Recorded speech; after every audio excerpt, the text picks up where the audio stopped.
Assalamualaikum warahmatullahi wabarakatuh. Alhamdulillahirabbil alamin. Asyhadu an la ilaha illallah wa asyhadu anna Muhammadan abduhu wa rasuluh la nabiyya ba'dahu yaumil qiyamah. Allahumma shalli ala Muhammad wa ala alihi haqqa qadrihi wa miqdaril azim. Rabbi shrah li sadri wa yassir amri wahlul 'uqdatam min lisani yafqahu qawli, amma ba'du. Kaum muslimin dan muslimat jamaah Masjid Al-Amal Sidoarum yang dirahmati Allah, yang dimanapun kita bisa menyimak siaran ini, kita bersyukur kepada Allah Subhanahu Wa Taala atas curahan nikmat dan rahmat yang Allah berikan yang tidak bisa kita hitung. Selawat dan salam juga kita selalu persembahkan kepada Rasulullah yang telah mengenalkan kita dengan Allah, akidah, Islam dan syariah, sehingga bisa membimbing kita bahagia di dunia dan akhirat. Pada kesempatan kali ini kita lanjutkan tentang hikmah berpuasa. Kemarin kita bahas tentang keimanan kita kepada yang gaib, karena kita diajarkan berpuasa, beribadah ketika ibadah itu hanya Allah dan kita yang tahu itu cuma puasa. Yang kedua yang kita penting hari ini adalah tentang nilai-nilai sosial dari ibadah puasa. Sebab kalau kita renungkan, kalau kita pelajari secara dalam, ibadah yang kita lakukan yang diwajibkan Allah kepada kita itu bisa kita lihat dengan berbagai dimensi. Di situ ada dimensi spiritual, akidah. Ada dimensi sosial. Kalau sholat kita lihat di mana sosialnya sholat, itu kita bisa tahu saudara kita ketika kita sholat berjemaah. Kalau ibadah haji, sosialnya kita semakin yakin tidak sombong di dunia. Zakat, banyak sekali ibadah sosialnya. Dan puasa ini juga begitu. Ada nilai spiritual yang tidak kita bahas di pertemuan yang lalu. Nah, sekarang kita membaca dimensi sosial. Kalau kita rujuk surat Al-Ma'un, ya, surah Al-Ma'un yang Allah turunkan, surat ke-107 dalam susunan Al-Quran. Bismillahirrahmanirrahim. Aratal ladzina yukadzibu biddin fazalikal ladzina yad'ul yatim wa la yahuddu ala ta'amil miskin. Ayat itu pendek sekali, ya, membicarakan kepada kita bahwa Allah menghukum kita mukadzibu biddin, pendusta agama. Ente pembohong, kata Allah. Kenapa? Karena kita tidak melakukan dua hal. Pertama apa? Menolong anak-anak yatim, memperhatikan anak-anak yatim. Yang kedua, yahuddu ala ta'amil miskin. Kita tidak memperhatikan orang-orang miskin yang ada di sekitar kita. Mungkin dengan wabah corona ini sudah banyak orang yang mulai istilah media miskin dan rentan miskin. Nah, kita harus perhatikan. Jadi walaupun kita maaf ya, ustaz terkenal, ya, jemaahnya banyak gitu, ibadahnya keren deh, ke Mekah tiap bulan, umroh, haji. Tapi kalau tidak melakukan dua hal ini saja, Allah murka nanti di akhirat. Ente pembohong, kata Allah. Kalau tidak melakukan hal ini.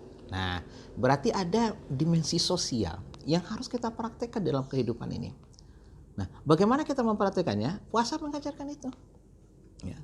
Bagaimana dengan puasa kita bisa merasakan langsung orang-orang. Kalau dalam istilah akademik ya di kampus-kampus ada namanya penelitian parsipatoris. Bahwa kalau kita ingin tahu nasib seseorang, kita ingin tahu objek yang kita teliti, kita terjun langsung.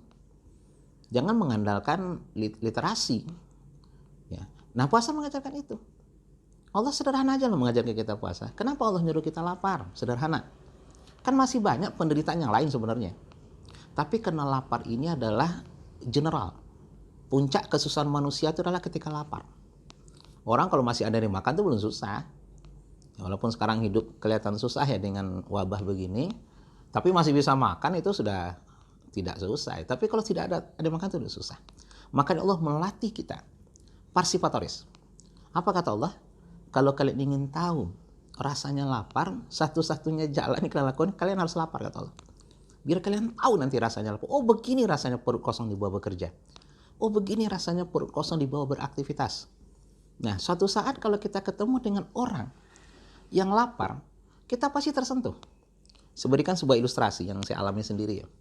Dulu ketika saya masih kuliah, tangan saya pernah terbakar itu oleh kompor waktu itu ya, tahun 90-an, kompor minyak tanah.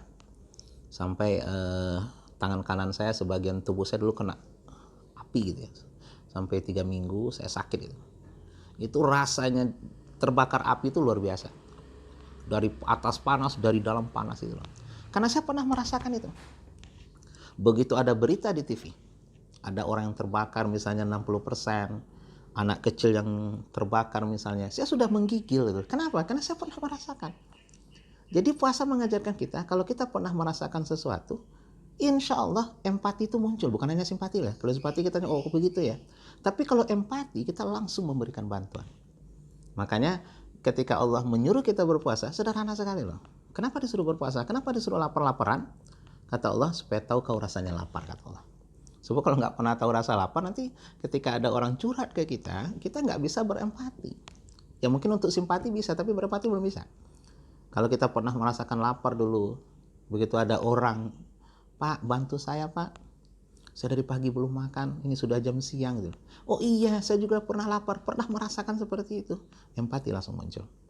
Tapi orang-orang tidak pernah merasakan lapar, mau kita cerita berlinang air mata, nangis darah segala macam, karena dia tidak pernah merasakan begitu, ya paling cuma simpati doang. Kita lihat bagaimana, na'udzubillah ya, bagaimana di media sosial banyak muncul berita tentang sakit inilah, na'udzubillah, tumor segala macam gitu loh.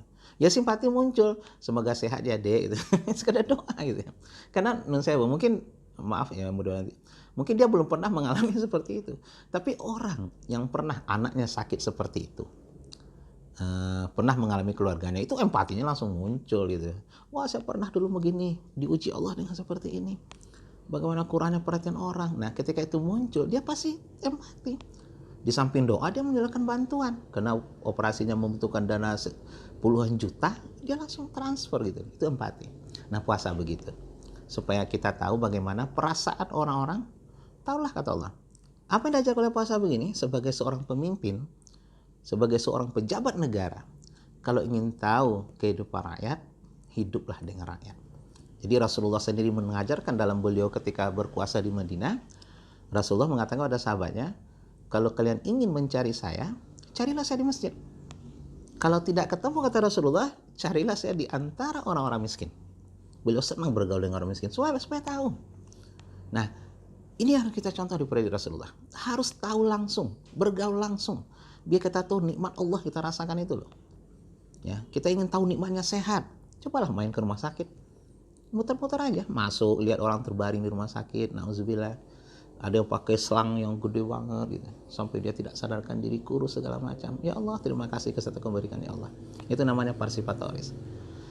Kita mengeluh mungkin dengan kemiskinan, cobalah lihat masih banyak saudara-saudara kita diuji di bawah garis kemiskinan, ya masih mungkin hidup di pinggiran sungai dengan rumah seadanya, jangankan kena badai, kita tiup aja melayang gitu, dengan hujan banjir segala macam, nyamuk boro-boro maka mikirin sehat, kalau nyamuk aja nggak dipikirin gitu.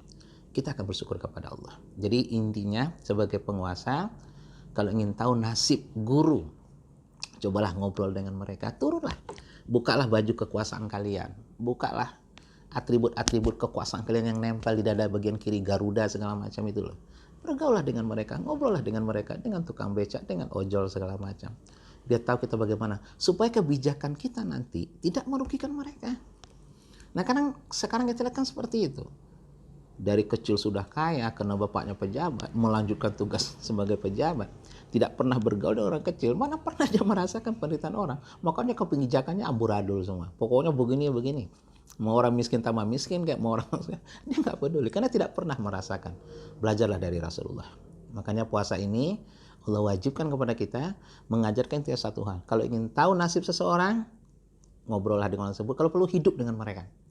Saya sering mengutip ya, sebuah acara dulu, sebuah televisi swasta yang bisa memberikan gambaran tentang bahasan yang kesini tentang ini. Dulu nama acaranya kalau tidak salah ya, Jika Aku Menjadi, sudah tidak ada istilah itu. Itu bagaimana seorang mahasiswa disuruh hidup dengan tukang nasi goreng keliling misalnya. Ya dia menjajakan nasi goreng, yang belum ketemu orang-orang ngeledekin segala macam, hewan segala macam, hanya untuk mencari 100.000 saja satu malam begitu. Melinang air mata kok mahasiswa itu. Biasanya mahasiswa cuma tahu minta duit doang sama orang tuanya. Habis duit WA, telepon, "Ma, habis duit." Sekarang mencari 100.000 saja. Artinya apa? Suatu saat dia akan, kalau ada tukang nasi goreng lewat, dia sudah menunjukkan sebuah empati. Ini mungkin nilai puasa yang diajarkan pada kita. Jadi sebagai seorang pemimpin, jangan kita hanya berkurung saja di ruangan kekuasaan kita itu loh. keluar mobil AC, masuk AC, pulang lagi. Kita nggak pernah bergaul dengan masyarakat. Bukalah sesekali baju kita, bukalah kekuasaan kita, berpakaianlah seperti mereka, ngobrollah dengan mereka. Kita tahu kehidupan mereka, supaya kita bisa berempati. Ini yang diajak oleh puasa. Allah sederhana mengajarkan kita, kalau ingin tahu rasanya lapar, kau harus lapar, kata Allah. Pemimpin, jangan hanya amanah yang diberikan Allah kepada kalian gunakan untuk hal-hal yang tidak bermanfaat. Kalau ingin tahu nasib guru honorer, yang maaf ya, yang gajinya mungkin masih di bawah UMR atau UMP, cobalah ngobrol dengan mereka, ya, bagaimana kebutuhan mereka, bagaimana teriakan mereka, gitu, desah gelisah mereka. Gitu. Kalau hanya mengandalkan anak buah, itu semuanya asal bapak senang. Kita pengen tahu nasib guru, kirim anak buah ke sana. Nanti pas pulang laporan itu, gimana pak? Oh bagus pak, keren pak. Asal bapak senang. Jangan begitu dong bapak, turunlah bapak. Dengan tukang batu mungkin yang sekarang tidak ada lagi proyek segala macam, dengan tukang sayur mungkin apa segala macam, dengan apalagi gini segala macam, supaya kebijakan kita tidak memberatkan mereka. Kalau bisa kita berbuat, nanti menerapkan kebijakan segala macam. Inilah Allah memberikan kita nilai puasa yang sangat luar biasa, dengan sebuah kesimpulan bahwa kalau kita ingin tahu nasib seseorang, hiduplah dengan tersebut. Jangan hanya bergaul dengan grup ini yang kaya raya, grup ini kaya. Bergaullah dengan orang di bawah ekonomi kita, supaya simpati kita muncul, empati kita muncul. Semoga Allah memberikan kita jiwa yang halus, akhlak yang baik, sehingga kita bisa mencontoh Rasulullah, senang bergaul dengan orang-orang yang miskin, orang-orang yang susah, supaya kita bersyukur atas nikmat Allah, dan kita bisa memberikan bantuan dengan nikmat yang Allah titipkan kepada kita. Semoga Allah menerima seluruh amal baik kita. Subhanakallahumma wa bihamdika, asyhadu an la ilaha illa anta, astaghfiruka wa atubu ilaik. Assalamualaikum warahmatullahi wabarakatuh.